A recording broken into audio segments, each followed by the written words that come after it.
Hello, hello, hello. Ẹ̀yin èèyàn mi o. Kì í máa ṣe kékeré.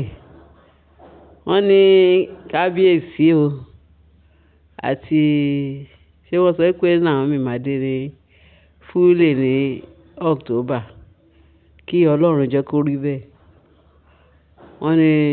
wọ́n ti stand by dáadáa pé by October yẹn wọ́n máa officialize dídé Naomi sí ààfin òun àti àwọn ọmọ ẹ̀. Bẹ́ẹ̀ ni pẹ̀lú ìdíwọ́ ìdíkejì kankan tó ṣẹlẹ̀ adọ́lóyè ẹ̀ ó fi wádìí bẹ́ẹ̀.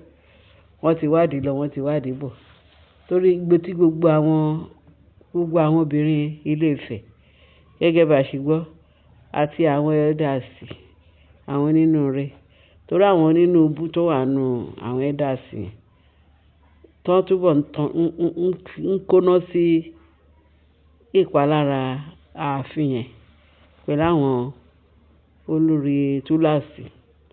tó ń fi túláàsì wọ ààfin pa àwọn fẹ́ di dandan wọ́n fẹ́ jẹ níbi tí wọ́n ṣe sí Ísírẹ́lì kan padà sí ilé ọkọ wọn ibi tí wọ́n ti bẹ̀rẹ̀ àkọjá ewé wọn látàárọ̀ kùtùkùtù wọ́n ti fi yẹn tàfàlà wọ́n fi ìpele onílé náà ti fẹ́ rí tiwọn wọ́n lè rí Ọlọ́run tí ẹ̀ fẹ́ bẹ́ẹ̀ kò ní jẹ́ kán rí bẹ́ẹ̀ ni torí Naomi ló ní nǹkan ẹ̀ wọ́n dẹ̀ ní oníkan dẹ̀ ti gbà nǹkan ẹ̀ ìwé tí kábíyèsí wọ́n ní ìwé tí kábíyèsí fi ṣe gbogbo wọn ṣìbáláṣìbolo láàfin yẹn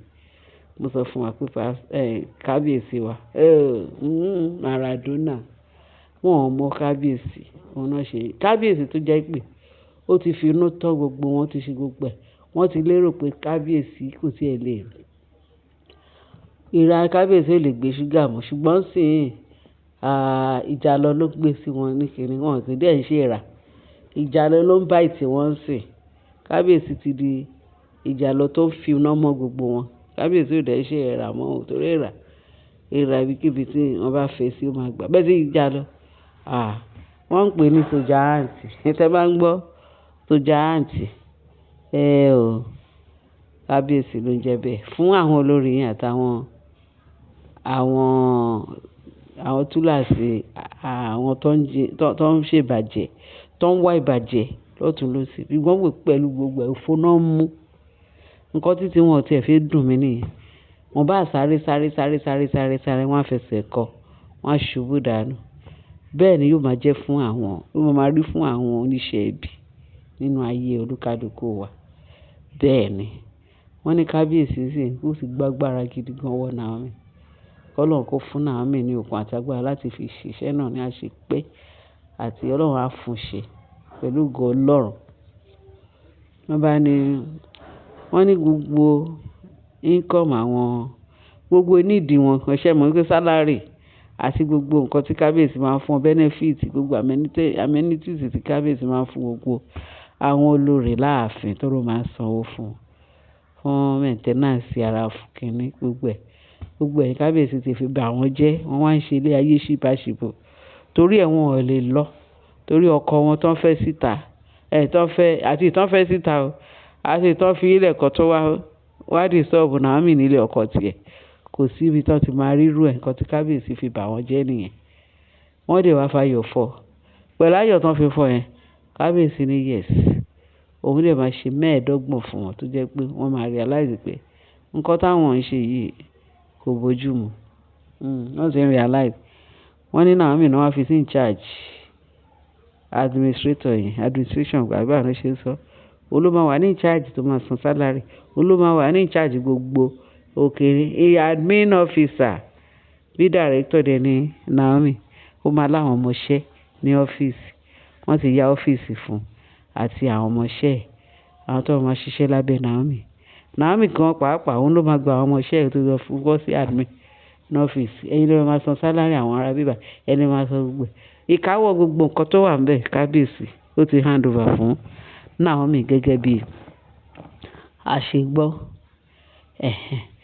lọ́ba ni tó máa fẹ́ pé sálárì àwọn olórí yẹn o pẹ̀lú wọ́n ṣe sọ pé wọ́n burú wọ́n sọ pé wọ́n bàjẹ́ wọ́n bú ògiri wọ́n wà tí máa fìtìmáìsì kábíyèsí wọ́n wá ń ba gbogbo nǹkan jẹ́ àti ìtọ́bàjẹ́ àti kiri ìyẹn ò ní pé kí kábíyèsí yọ ọ̀nà sálárì wọn ní ṣùgbọ́n láti èní lọ wọ́n ní kábíyèsí ti pàṣẹ pé Naomi tó bá fẹ́ san sálárì fún àwọn yẹn àwọn ọmọọṣẹ́ ẹ̀ torí àwọn ọmọọṣẹ́ ẹ̀ ni wọ́n gbọ́dọ̀ jẹ́ ọmọọṣẹ́ kábíyèsí wọ́n ṣe Naomi torí àwọn náà kọjá àyè wọn tó ń fi ilé ọkọ wọn lẹ̀ tó wá ń disturb Naomi ní ibi iṣẹ́ ẹ̀ ní ilé ọkọ ẹ̀ bẹ́ẹ̀ ní ibi iṣẹ́ ẹ̀ náà ni torí nǹkan tó bá wọn oní nǹkan ló máa fi kọ ẹ̀ ṣe pé náà pé kábíyèsí wá sọ fún Naomi pé àṣẹ tó ń pa òun ni kó má tẹ̀lé gbogbo lórí tó bá bà nǹkan òun jẹ́ tó lọ ṣàṣemáṣe tó fẹ́ máa ná òun lówó tó máa ṣe tán tó máa tún fowó ara ẹ̀ lọ máa repair pé enough is enough ó lóun ò tí lè gba iṣẹ́ nǹkan ní nǹkan ṣe mọ́